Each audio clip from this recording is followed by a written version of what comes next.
Bonjour à tous, bonjour à tous. Il y a du monde. Nous avons l'immense honneur et le plaisir d'être devant vous ce jour pour l'ouverture de ce 19e congrès du CNGE. Et nous tenions donc tout d'abord à remercier chaleureusement le Conseil scientifique pour cette invitation. Quelques mots de présentation. Je m'appelle Stéphanie Sidorkiewicz. Je suis maître de conférence des universités et j'exerce dans un cabinet de groupe à Paris. Bonjour à tous, je m'appelle Sandrine Hilde, je suis chef de clinique universitaire au département de médecine générale de Nantes et j'exerce dans une maison de santé à La Roche-sur-Yon. Nous nous sommes rencontrés toutes les deux il y a un an au congrès du CNGE de Tours, à l'occasion d'une réunion portant sur la thématique de cette plénière. Un an plus tard, nous voilà réunis pour vous faire part de quelques notes de lecture au sujet de la décision médicale partagée. Pour cette lecture, nous suivrons un plan assez classique. D'abord, une courte introduction, ainsi que quelques définitions. Nous reviendrons ensuite sur quelques idées reçues que vous avez peut-être autour de la décision médicale partagée. Nous aborderons brièvement la question des outils d'aide à la décision et nous finirons par quelques réflexions et questions. Nous nous sommes longtemps interrogés sur ce qu'on allait bien pouvoir vous raconter sur la décision médicale partagée que vous ne sachiez déjà. Alors, pour vaincre le syndrome de la page blanche, nous avons ouvert une certaine revue francophone de la discipline pour y trouver un peu d'inspiration. Et chance ou heureux hasard, l'éditorial du numéro de septembre 2019 parlait de décision partagée et tombait donc à point nommé. Bon, on sait que vous l'avez probablement déjà tous lu. Du coup, on va juste se contenter d'en lire un court extrait. Il a fallu apprendre à écouter et apprendre à se taire, apprendre à faire exprimer et à se faire entendre. Il a fallu tâtonner, se tromper, recommencer. Il a fallu acquérir et maîtriser des outils spécifiques pour qu'enfin la décision partagée devienne une routine admise, pratiquée par tous et largement enseignée. Mais bien sûr, il eût été trop simple que les choses s'arrêtent à cela. Au-delà du plaisir non négligeable que nous a procuré la lecture de cet éditorial qui contient un verbe conjugué au subjonctif imparfait, nous nous sommes demandé comment et pourquoi la décision partagée s'était-elle imposée comme un concept incontournable de cette dernière décennie. Le concept de décision médicale partagée résulte de multiples évolutions sociétales. Grâce au progrès de la médecine, nous sommes passés de patients souffrant de maladies aiguës plus ou moins curables à des patients souffrant de maladies chroniques et parfois même de patients souffrant de plusieurs maladies chroniques à la fois. Parallèlement, le nombre de données publiées a augmenté de façon exponentielle et l'accès à ces données est de plus en plus aisé, que ce soit pour nous médecins ou pour les patients. Enfin, ces nombreuses révolutions ne pouvaient avoir lieu sans changement dans la relation médecin-patient et dans le rôle du médecin dans la société. C'est dans ce contexte que de nouvelles possibilités auparavant inimaginables ont fait irruption dans le paysage médical et dans la vie des patients. Ainsi, nous sommes amenés tous les jours à répondre à de nouvelles questions dans notre pratique clinique pour lesquelles il n'y a pas forcément toujours de bonnes réponses. Quel serait l'antidépresseur le plus adapté pour ce patient ? Est-il conseillé de participer au dépistage organisé du cancer du sein par mammographie ? Ce patient doit-il opter pour un traitement chirurgical pour soigner au mieux sa hernie discale ? Face à de telles questions, la décision médicale partagée prend alors tout son sens. Alors, pour débuter cette présentation, plongeons-nous dans la définition de la décision médicale partagée. Tout d'abord, revenons sur les mots. En anglais, on dit « shared decision making », making comme un processus, pour montrer qu'il s'agit d'une démarche active qui dure dans le temps. En français, on peut trouver plusieurs traductions, décision médicale partagée ou encore prise de décision partagée, qui traduit peut-être un peu mieux cette notion de processus. Nous utiliserons donc préférentiellement ce terme pour la suite de notre présentation. La prise de décision partagée se distingue du modèle paternaliste traditionnel où c'est le médecin qui décide seul pour le patient et elle diffère du modèle strictement informatif où c'est le patient qui prend seul sa décision une fois informé. Et pour reprendre la définition de la Haute Autorité de Santé, la prise de décision partagée se définit comme un processus entre un professionnel de santé et un patient, face à un choix individuel qui comporte plusieurs options acceptables. Et les données disponibles de la science n'apportent pas d'arguments formels pour ou contre la mise en œuvre de telle ou telle stratégie. Le patient, quant à lui, reçoit l'accompagnement nécessaire pour exprimer ses préférences, ses priorités, ce qui lui permet de choisir la meilleure stratégie pour lui-même, pour ce patient unique. Les étapes qui permettent d'aboutir à cette prise de décision partagée sont illustrées par ce schéma. Il comprend 3 étapes. Premièrement, il faut introduire la notion de choix. Deuxièmement, il faut décrire les options disponibles, leurs avantages, leurs inconvénients, possiblement à l'aide d'un support. Et enfin, il faut aider le patient à définir ses préférences et à prendre part à la décision. Place maintenant à quelques idées reçues. Cette diapositive aurait pu s'intituler « Tout ce que vous pensez tout bas de la décision médicale partagée, sans oser nous le dire ». Pour cette partie, nous nous sommes largement et librement inspirés d'un article de France Légaré intitulé « Les 12 mythes concernant la prise de décision partagée ». Nous en profitons pour saluer chaleureusement France Légaré et Marie-Thérèse Lucier, qui sont nos grands témoins de ce congrès et surtout nos plus grandes sources d'inspiration pour cette présentation.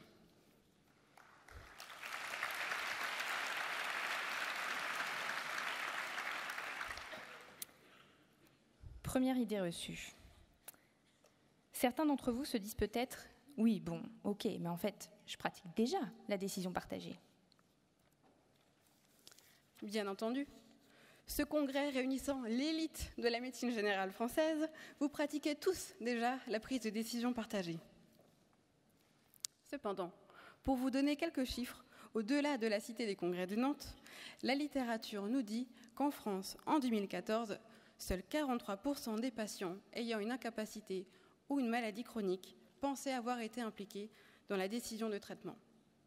Une autre étude, réalisée aux États-Unis en 2018, retrouvait que seuls 17,4% des hommes ayant eu un dosage récent de PSA avaient participé à une prise de décision partagée. Par ailleurs, il ressort que plus le niveau de connaissance des patients est élevé, plus la prise de décision partagée est mise en place. Il ressort aussi que la réalisation des 3 étapes n'est réalisée que par la moitié des médecins.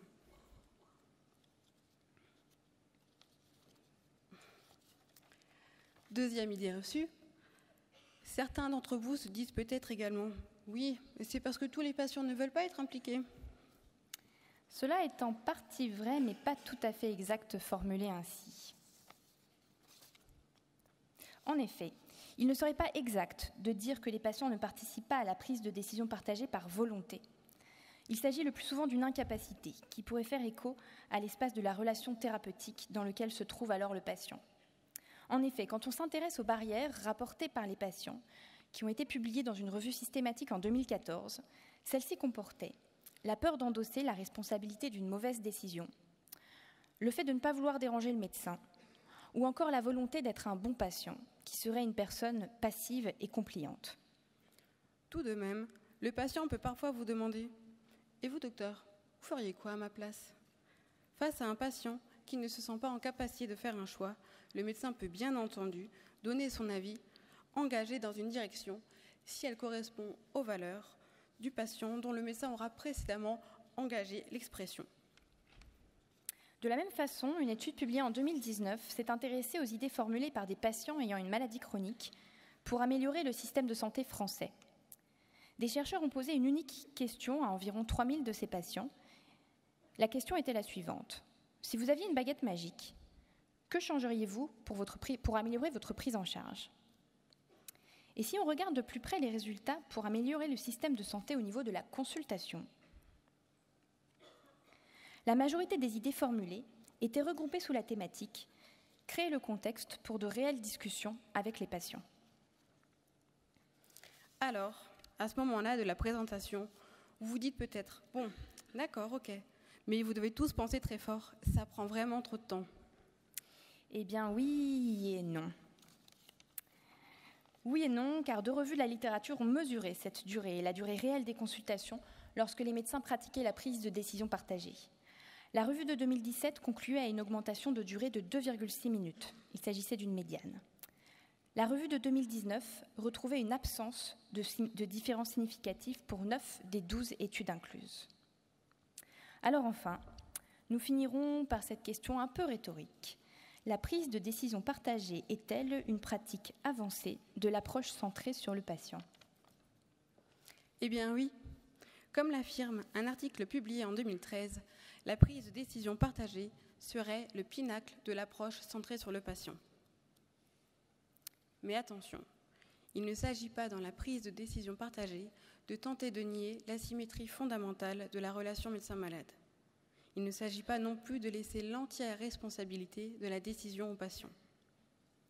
Et pour citer un discours devenu désormais célèbre dans l'histoire de la médecine générale du XXIe siècle, la prise de décision partagée pourrait être vue comme le point G de l'approche centrée sur le patient. Eh oui. En tant qu'expert de l'approche centrée sur le patient, le médecin est au centre de la prise de décision partagée. Il va guider le patient entre vraies et fausses informations, entre réels bénéfices et absence de preuves. Il met en place une stratégie pour ce patient, celui qui est en face de lui au moment unique de cette consultation. Cela implique de se former pour maîtriser les habiletés de communication, mais aussi pour rester à jour des connaissances. Vu ainsi, la prise de décision partagée reste à responsabilité médicale et délibérative et véritablement engagée. Maintenant que vous êtes tous convaincus et allez vous lancer dans la prise de décision partagée, nous allons passer aux outils d'aide à la décision en abordant leur impact et leur utilisation. Une revue Cochrane, mise à jour en 2017, évaluant les outils d'aide à la décision, a inclus 105 études portant sur plus de 31 000 personnes. Et les outils d'aide portaient sur 50 décisions différentes. Ils ont été comparés aux soins habituels, tels que la délivrance d'informations générales ou l'absence d'intervention. Et nous allons vous présenter ici brièvement les principaux résultats. Les outils amélioraient significativement le niveau de connaissance des patients. Les outils d'aide amélioraient également significativement la concordance entre les préférences des patients et les décisions prises. Ils permettaient d'augmenter significativement le nombre de décisions auxquelles les patients avaient participé et les rendaient donc actifs. Et enfin, en termes de décisions concrètes concernant le dépistage, les outils d'aide à la décision dans les études incluses ont diminué le nombre de patients choisissant de réaliser un dosage de PSA. Du côté de l'impact sur la qualité des soins, une étude menée en Espagne en 2016 auprès des médecins généralistes a porté sur la prescription appropriée de médicaments. Dans le groupe témoin, les médecins avaient uniquement accès aux critères Start and Stop. Dans le groupe intervention, les médecins étaient formés à la prise de décision partagée et étaient munis d'un outil d'aide à la décision. Au bout de 6 mois, la proportion de patients ayant une prescription appropriée de médicaments était significativement plus élevée dans le groupe décision partagée avec 32,5% que dans le groupe témoin avec 27,5%. Alors à quoi ressemblent ces fameux outils ? Vous en connaissez sûrement de nombreux. Nous avons donc décidé de vous en présenter 2. Ici, vous voyez un outil conversationnel développé par une équipe de la Mayo Clinic destiné à être utilisé en consultation pour choisir un traitement antidépresseur. Il s'agit d'un système de cartes. Donc, chaque carte correspond à une thématique à aborder ou non avec le patient. Ici, par exemple, la carte « Impact sur le poids » qui liste et compare tous les traitements antidépresseurs disponibles. Les chercheurs qui ont développé l'outil ont rapporté qu'il permettait d'aborder des thématiques habituellement moins abordées. Par exemple, ici, la sexualité. En revanche, on peut noter qu'il n'y a pas de carte qui permet de comparer les antidépresseurs entre eux en termes d'efficacité. Et nous avons choisi de vous présenter cet exemple un peu pour rappeler que les outils ne sont que le reflet des données disponibles, évidemment. Et par ailleurs, ils sont évidemment adaptés à chaque langue et chaque système de santé. Par exemple, la carte ici qui parle du coût serait sans doute une variable moins pertinente si on développait le même outil pour nos patients en France. Dans ce second exemple, il s'agit d'un site internet qu'une patiente peut consulter avant d'aller en consultation. On peut visualiser les chiffres qui sont associés aux bénéfices et aux risques du dépistage organisé du cancer du sein. L'idée d'un tel outil, c'est que les informations chiffrées qui sont transmises en consultation peuvent être difficiles à comprendre pour les patients. Or, les études montrent que la présentation d'iconographie améliore grandement la clarté et la compréhension. Mais un outil d'aide n'est pas seulement une plaquette d'informations au même titre que la prise de décision partagée n'est pas seulement un échange d'informations scientifiques. Après avoir parlé du choix et du bénéfice et du risque de chacune des options, l'outil d'aide ouvre la discussion sur les valeurs et les préférences du patient. Et nous tenions à présenter nos excuses à Monsieur le Président du CNGE pour cette diapositive remplie de mots anglais.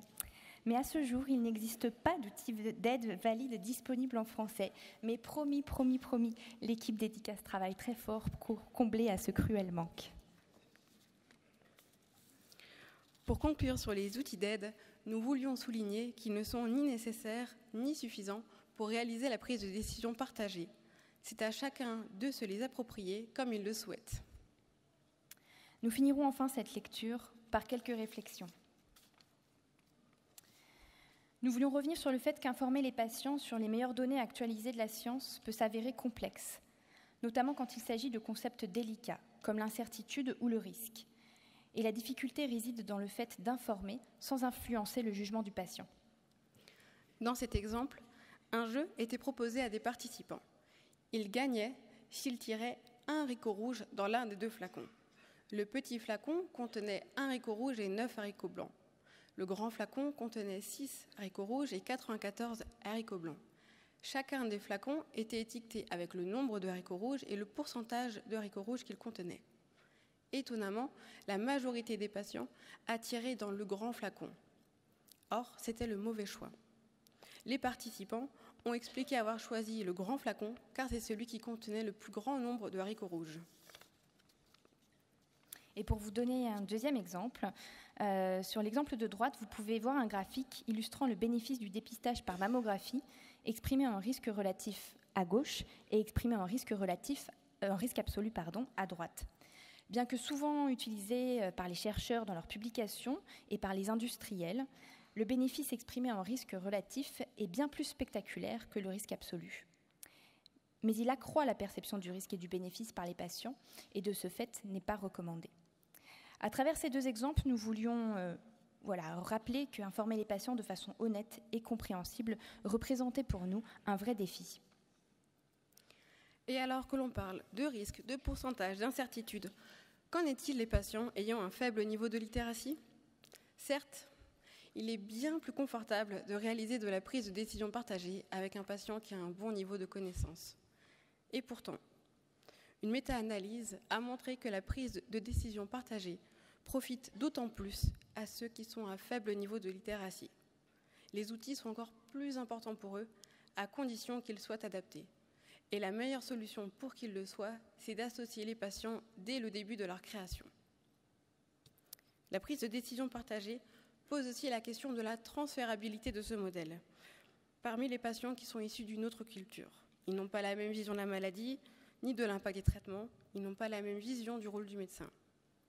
Enfin, le défi est encore plus grand dans le cas d'une barrière de la langue, avec une possible influence de la décision par le traducteur lui-même. Et pour terminer, voici quelques questions en suspens et quelques réflexions que nous vous livrons. La plupart des outils sont centrés décision et maladie. Alors quelle articulation et quelle utilisation chez des patients qui sont de plus en plus nombreux à être multimorbides ? Et qui doit être en charge de développer les outils ? Comment évaluer leur validité, le niveau de preuve des données, leur rigueur scientifique ? Afficher décision médicale partagée dans un titre ou un outil suffit-il à garantir sa qualité et une meilleure approche centrée sur le patient en consultation ?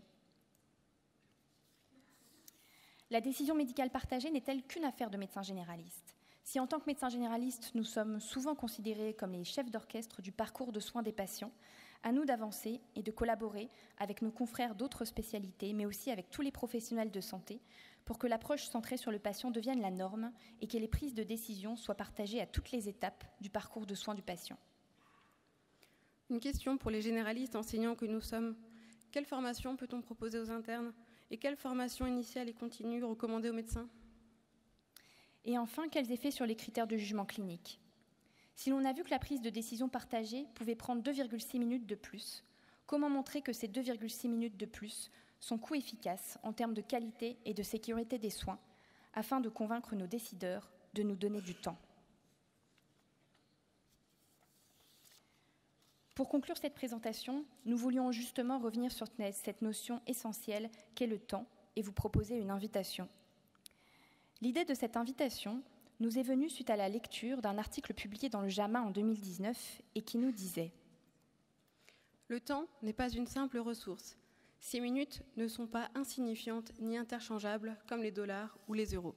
Le temps pour les soins est précieux. » Alors l'invitation que l'on vous propose pendant ces 3 jours de congrès, c'est de prendre le temps. De prendre le temps de flâner et de se perdre dans les allées des posters. De prendre le temps de parler à un collègue à qui vous ne parlez pas assez souvent en lui demandant « Et toi, ça va ?» De prendre le temps du partage. De prendre le temps de vous ressourcer pour demain trouver le temps de la décision médicale partagée dans vos consultations. Alors à vous tous. Chers consoeurs, chers confrères, chers internes, nous vous souhaitons un excellent congrès.